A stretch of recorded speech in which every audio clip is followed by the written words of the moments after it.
Bloomberg Audio Studios. Podcasts, radio, news. This is the Bloomberg Daybreak, your podcast available every morning on Apple, Spotify or wherever you listen. It's Tuesday, the 19th of November in London. I'm Caroline Hepker. And I'm Stephen Carroll. Coming up today, hedge-fund titan Ken Griffin says he's very anxious about Donald Trump's potential tariff policies. European markets have been losing against the US for decades, but investors fear things could get even more brutal under the next president. Plus, searching for a solution. Bloomberg learns that US competition officials want Google to sell its Chrome browser to break up its monopoly. Let's start with a roundup of our top stories. Hedge fund titan Ken Griffin says he's, quote, very anxious about Donald Trump's potential tariff policies. Speaking to the UK's Oxford Union, the Citadel founder and Republican donor said tariffs are a, quote, long, slippery slope that can be profitable in the short run but damaging to US companies' ability to compete globally in the long run. Financial chiefs are increasingly turning their attention to how the incoming administration's policies will impact the economy. Here's what Citigroup CEO Jane Fraser told the HKMA Global Financial Leaders Summit overnight. The agenda is largely pro-growth. Some questions around whether it will also be inflationary. And it's one where I think we know what is coming. When we think about it, probably 4 T's, if you'll forgive me. Tariffs, taxes, the tapering of regulation and tightening of inflation. That was Citigroup CEO Jane Fraser speaking in Hong Kong. Well, the comments on tariffs from two of the biggest names in finance came as the CEO of Morgan Stanley also expressed concerns about the changing economic environment for business. Here's what Ted Pick told that event in Hong Kong. There are ongoing inflationary themes that bear consideration. Some element of deglobalization, ongoing climate transition, the muscularity of the nation state or regional alliances, i.e. defense, war, those are all inflationary. Morgan Stanley's Ted Pick and Citadel's Ken Griffin both expressed reservations about the economic impact of President-elect Trump's immigration policies. It comes as Trump confirmed his plan to use the US military for a mass deportation program in a post on his Truth Social network. Well, the business secretary says the UK shouldn't jeopardise its relationship with the EU for a trade deal with Donald Trump. Jonathan Reynolds told a committee in the House of Lords that Britain would not seek to choose between its key export markets.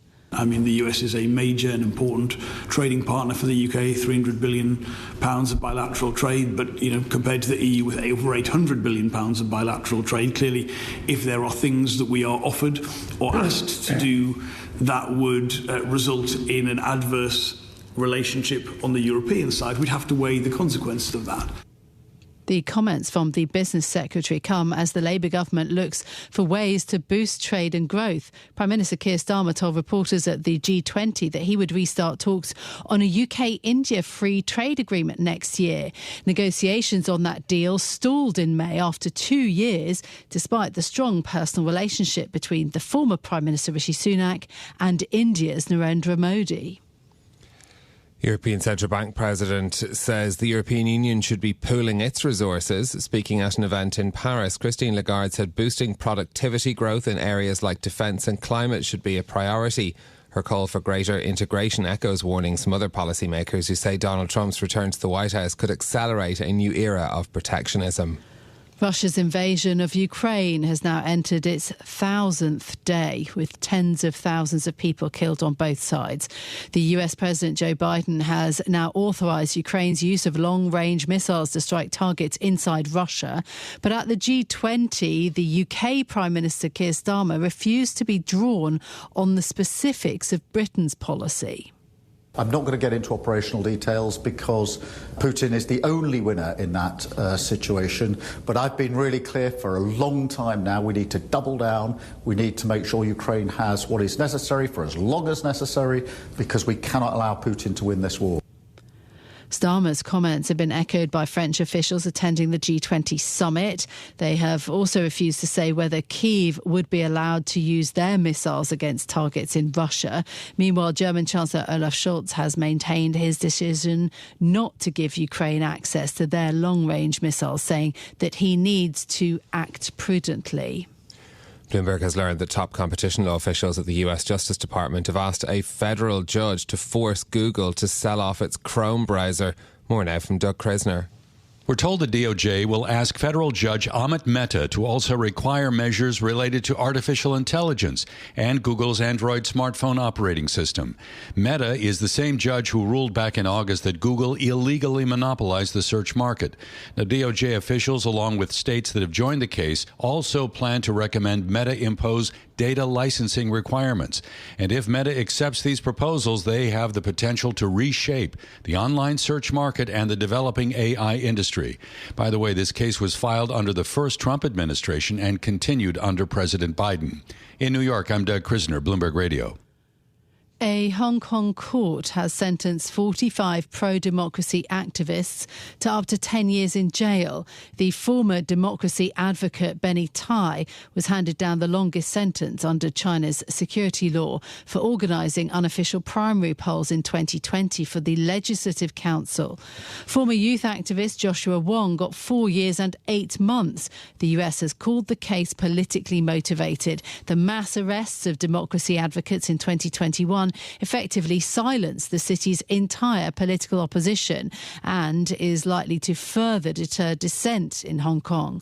The trial of former media mogul Jimmy Lai is due to resume today. Now, in a moment, we're going to be talking a bit more about the G20 gathering and also one of our deep dives about European stocks, why they've been in retreat, the outflows, the pressure on the euro as a result, really, and turbocharged by Donald Trump's arrival in a few weeks in the White House. But there was a picture out of the G20 that I want to pause on for a moment. You know, that adage, picture speaking 1,000 words and all. The G20 family photo right in front of Rio's Sugarloaf Mountain was quite fascinating. There was Xi Jinping, China's Xi, right at the front in the middle alongside India's Modi. Sergei Lavrov was sort of at the back, standing in for President Vladimir Putin.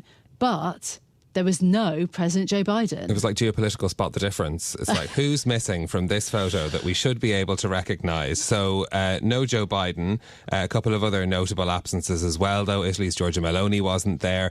No Justin Trudeau from Canada either. So it was apparently an organisational mix-up. Yes. But it doesn't bode particularly well at a time when world leaders are trying to present themselves as being united, when there are so many challenges facing the world that some of the key figures were absent. The US officials saying that the photo started early. Yes.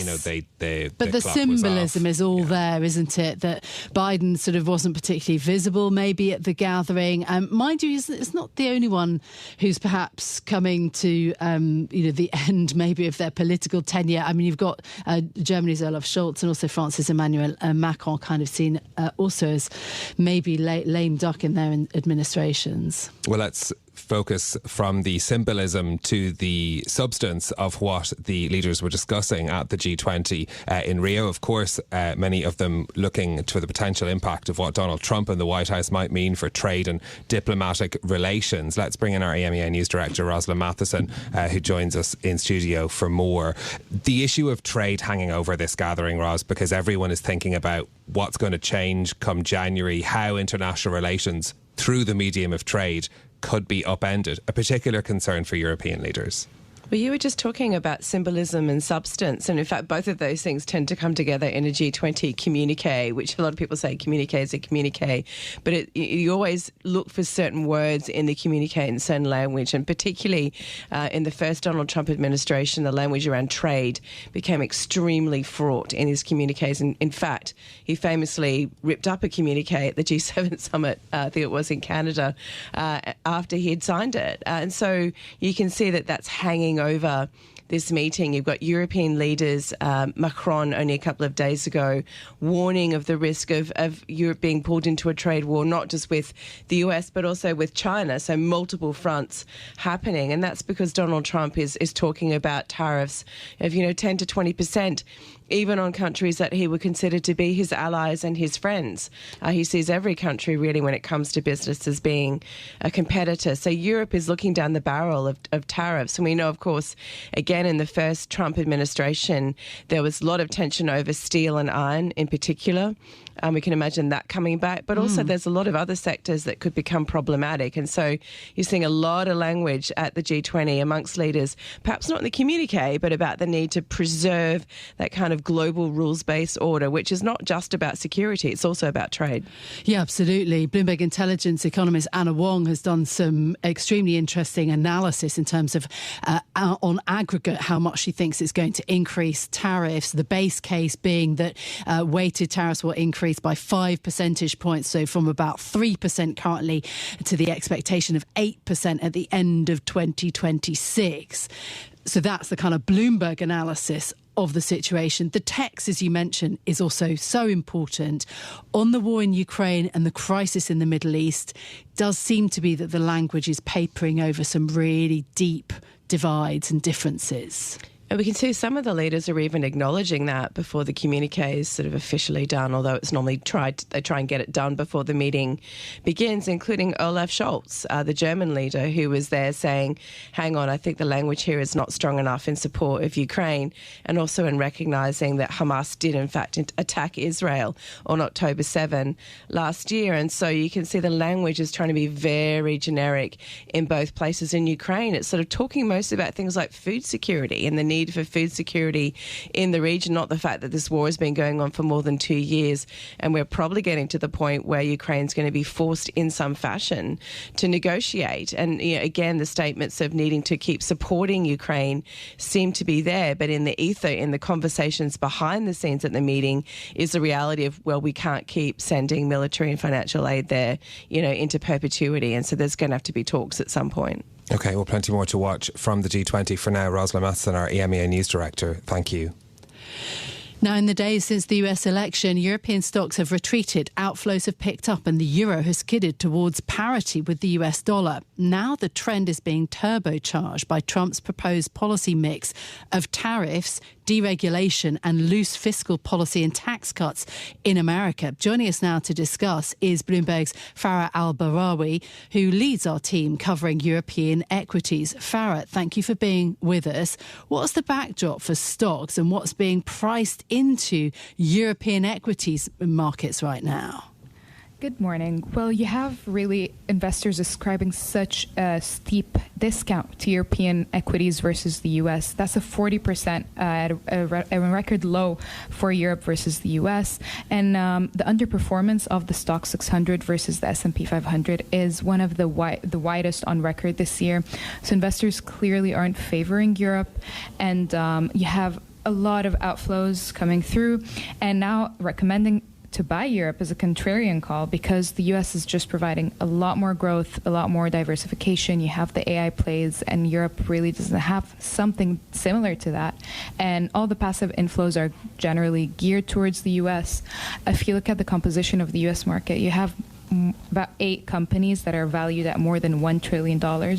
In Europe, not even a single company is valued at over $500 billion. The market in the U.S. is about 4 times bigger than all the markets in Europe combined. So again, it's just such a massive market that it makes Europe, with its lackluster growth, with the headwinds that are potentially going to come through from Trump's proposed tariffs, it makes it not a very attractive destination for stock investors looking for lucrative returns, as we've seen from the U.S. It's now known as a diversifier because some equity investors may not put all their eggs in one basket, but investors are now questioning, is it good to just be known as the diversifier in a portfolio?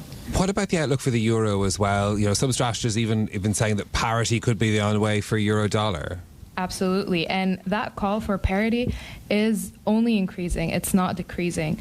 The euro has been under significant pressure, trading at the weakest level in over a year. And more investors and strategists are are expecting it to slide to parity with the dollar. JP Morgan, Goldman Sachs, Citigroup say that the euro is is set to be one of the biggest losers from a Trump presidency, going again back to that tariff agenda that the president-elect has set on the table. And especially given Europe is quite reliant on manufacturing, and it has several industries such as autos making up a really big part of its economy, parity is definitely something that more and more people are discussing these days. This is Bloomberg Daybreak Europe, your morning brief on the stories making news from London to Wall Street and beyond. Look for us on your podcast feed every morning on Apple, Spotify and anywhere else you get your podcasts. You can also listen live each morning on London DAB Radio, the Bloomberg Business app and Bloomberg.com. Our flagship New York station is also available on your Amazon Alexa devices. Just say, Alexa, play Bloomberg 1130. I'm Caroline Hepker. And I'm Stephen Carroll. Join us again tomorrow morning for all the news you need to start your day, right here on Bloomberg Daybreak Europe.